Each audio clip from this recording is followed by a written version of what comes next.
What I regretted is that it was ugly to me, and the people found it out. She was the queen of rock and roll, a force of nature who electrified stages, defied industry odds, and walked through fire to reclaim her life. Tina Turner, with her unmistakable voice and unmatched energy, broke barriers and shattered expectations for women in music. But behind the fierce performances and platinum records was a woman who carried her desires, regrets, and fantasies in silence, until now. Because before her passing, Tina Turner made a confession so bold, so unexpected, that it left even her closest fans stunned. At 83, long after the stage lights dimmed and the crowds went quiet, Tina decided it was time to speak her truth, not about pain or trauma, but about the men who lit her soul on fire, if only in her imagination. In a candid moment of reflection, she revealed the names of 6 legendary artists she secretly desired. Men who stirred something powerful in her during the height of her fame. These weren't just crushes. These were icons, and what she shared was more than gossip. It was a glimpse into the woman behind the legend. The one who, after years of being defined by others, finally claimed her narrative without shame. So who were these 6 men? What did they mean to Tina Turner? And why did she wait until the very end to say their names out loud? Stay with us because you're about to hear Tina Turner's most intimate revelation yet, and it will change how you see her forever. To the world, Tina Turner was invincible, a symbol of survival, strength, and raw, unapologetic power. But long before she was crowned the queen of rock and roll, Tina was simply Anna Mae Bullock, a young woman with dreams bigger than Nutbush, Tennessee, and a heart still untainted by the cruelty that would later define much of her early career. Even as the world watched her rise from abuse to global stardom, there were desires she never spoke of, yearnings buried beneath stage lights and standing ovations.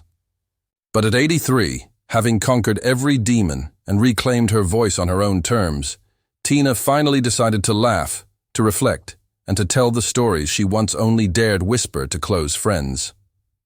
And what she shared was nothing short of extraordinary. With that familiar fire still flickering in her eyes, she named the first 2 men who had stirred something unmistakably electric in her during her career. Men she said she would have gladly disappeared backstage with. If the timing had been right, the first name?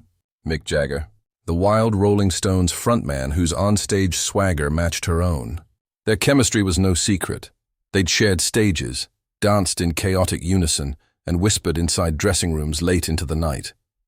But Tina admitted that beyond the music, there was a raw magnetism, a physical draw she could never shake.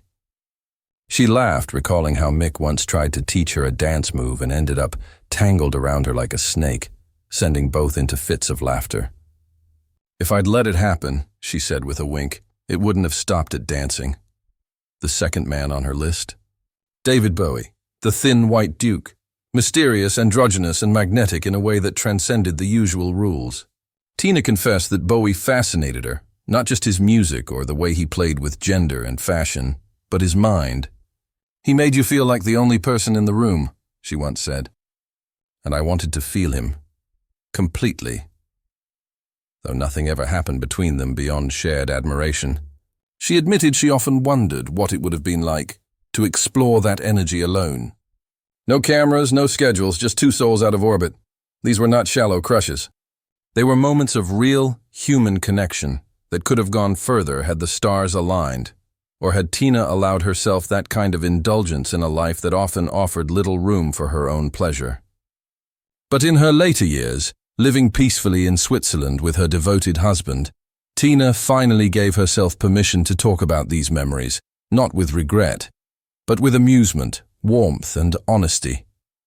She said naming them felt like reclaiming a part of myself I never got to enjoy in real time. It wasn't about the fantasy. It was about freedom, to speak, to remember, and to desire without shame. For Tina, the revelation wasn't meant to shock. It was meant to remind the world that even icons carry secrets. That even the strongest women have moments when they're swept away by charm, by mystery, by sheer chemistry. And that even behind the pain she carried, there were flashes of joy and longing she kept to herself. Until now. And those were just the first 2 names. What she said next would leave everyone speechless. If Mick Jagger was a flame, Tina Turner could have danced with, and David Bowie was a quiet storm she longed to unravel. Then the next two names on her list represented something even more electric. Desire that hovered just out of reach, full of danger, charisma, and heat that lingered in the silence between notes. Tina didn't flinch when she named Prince as her third unspoken fantasy. The purple one, enigmatic, erotic, pure genius. She called him a walking, breathing mood, and admitted there were nights after shows when she would hear his music and feel her body respond, not to the lyrics, but to him. They never toured together. They rarely crossed paths, but Tina confessed that when they did, it felt like they were two meteors passing, too hot to touch but impossible to ignore. He didn't flirt. He didn't need to, she said. He just looked at you like he already knew. She admitted she once told her assistant, joking, but not really, "Lock the door if Prince ever visits, because I might forget my vows." But he never came. He remained that unclaimed thrill, forever untouchable. The fourth name, however, was different. It wasn't a fantasy. It was a near reality, a moment that very nearly shifted from curiosity to something far more intimate. Tina revealed with that signature grin that she had a profound connection with none other than Marvin Gaye. Long before his tragic end, Marvin and Tina shared more than just record labels and mutual respect. They shared late-night conversations, flirtations that stretched between studio sessions, and an emotional intimacy that always threatened to spark into something else. "We knew we shouldn't," she said, "but that didn't stop us from thinking about it." Their connection was emotional before it was physical, built on shared pain and a deep understanding of what it meant to be used, loved, and forgotten. Marvin, like Tina, had demons that never quite let him rest. And in those quiet spaces, when the world wasn't watching, Tina found comfort in his presence. "There was a night," she admitted, "when we sat in silence for 2 hours. Just breathing. Just being. And I thought, if he leans in right now, I won't stop him." But he didn't. And neither did she. Marvin would later tell a friend, jokingly, that being with Tina would have ruined them both. Too much fire in one room. And maybe that's true. But for Tina, that night never left her. It was a love that wasn't, and perhaps never should have been, but it made her feel alive, desired, understood. And in her twilight years, that memory became one of her most sacred. As Tina revealed these names, her tone never shifted into scandal. It was always graceful, honest, and proud. She didn't owe anyone these confessions, and yet she shared them with a kind of lightness, as if laying down stories she'd carried for decades. Stories of what might have been. In a world that tried to take so much from her body, her voice, her joy, Tina finally told the truth about the men who made her feel like a woman again, not just a survivor. And the final two names she whispered? They were the most surprising of all. By the time Tina Turner revealed the final two names on her secret list, there was a glimmer in her eyes, a mix of mischief, reflection, and peace. Because these last names weren't just unexpected, they were shockingly personal. They weren't rock stars she shared a stage with. They weren't fellow survivors of the industry. They were men who represented what she had been denied most of her life: emotional safety, adoration, and the chance to be vulnerable without fear. That's why, when she softly named Bruce Springsteen as her fifth fantasy, it wasn't met with laughter. It was met with quiet understanding. Tina said she always admired his strength, his songwriting, his grit. But it wasn't the fame or the leather jackets that stirred something in her. It was the way he looked at his wife on stage. "You can always tell when a man loves a woman deeply," she said. Bruce looked at her like she was music itself. For Tina, whose early love life was defined by control, violence, and survival, seeing a man give that kind of love, not just take it, awakened a longing in her. Not for wild passion, but for tenderness. She admitted that watching Bruce perform Dancing in the Dark live made her feel like she was watching someone undress his soul. "That," she whispered, "was the kind of man I wanted to be alone with, quietly, completely." But it was the sixth and final name that stunned everyone. Not because of who it was, but because of how deeply it reached into her past. Tina Turner.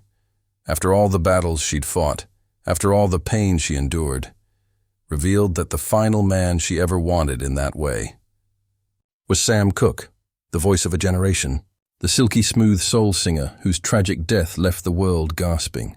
Tina said Sam Cooke was her first musical crush, before Ike, before fame, before pain.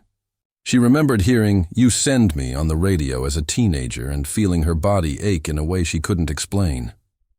"He sang like he was praying," she said, "and I wanted to be the woman he was praying for." She never met Sam. He died before her career truly began. But she held on to that fantasy through her darkest years. In the silence of hotel rooms, in the loneliness of limousines after sold-out shows, it was his voice she returned to. A voice that reminded her of innocence, of softness, of what could have been if the world had been kinder. Naming him wasn't about romance. It was about reclaiming the part of herself that once believed in romance at all. Together, these 6 names weren't just a list of musical icons. They were fragments of Tina's emotional journey. Mick Jagger was fire. Bowie was mystery. Prince was fantasy. Marvin was danger. Bruce was tenderness. Sam was memory. Each one held something she longed for but rarely received. Safety, connection, desire without violence. And in sharing their names, Tina wasn't being provocative. She was being free. Finally. At 83, with her body slowing down but her soul unshackled, she let go of the secrecy. She embraced the truth with a smile and said, "I've lived. I've loved. And I've dreamed. I earned the right to say whatever the hell I want." And she did. In the end, Tina Turner's confession wasn't about lust. It was about liberation. At 83, she didn't name those 6 men for headlines or controversy. She named them because she finally could. After a lifetime of being objectified, controlled, praised, battered, and misunderstood, Tina finally spoke on her own terms, about the men who stirred something inside her. Not pain, not fear, but desire. Because in her world, desire had so often come hand in hand with violence, with betrayal, with survival. She never got to be the woman who flirted backstage, who said yes just because she wanted to. Every decision was about safety. Every choice was measured in risk. And yet the longing never left her. It waited, quietly, underneath the wigs and sequins and standing ovations. And when she finally felt safe, truly, deeply safe, in the quiet of her lakeside home in Switzerland, married to a man who gave her peace instead of chaos, that's when she gave herself permission to remember. To revisit not the trauma but the thrill.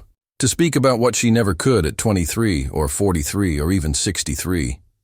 Tina Turner didn't die with secrets. She died with her truth in the open. And that perhaps is the most radical part of her story. Because for decades, the world only asked her about pain. About Ike, about survival. Rarely did anyone ask Tina Turner, the woman, what she wanted. Who she wanted. What made her heart race, or her body ache with longing. And in that silence, a part of her became invisible. But in these final years, she reclaimed it. And not with bitterness, but with humor, with clarity, with grace. She spoke of Mick's chaotic charm, Bowie's cerebral seduction, Prince's sensual enigma, Marvin's soulful danger, Bruce's quiet devotion, and Sam's nostalgic warmth.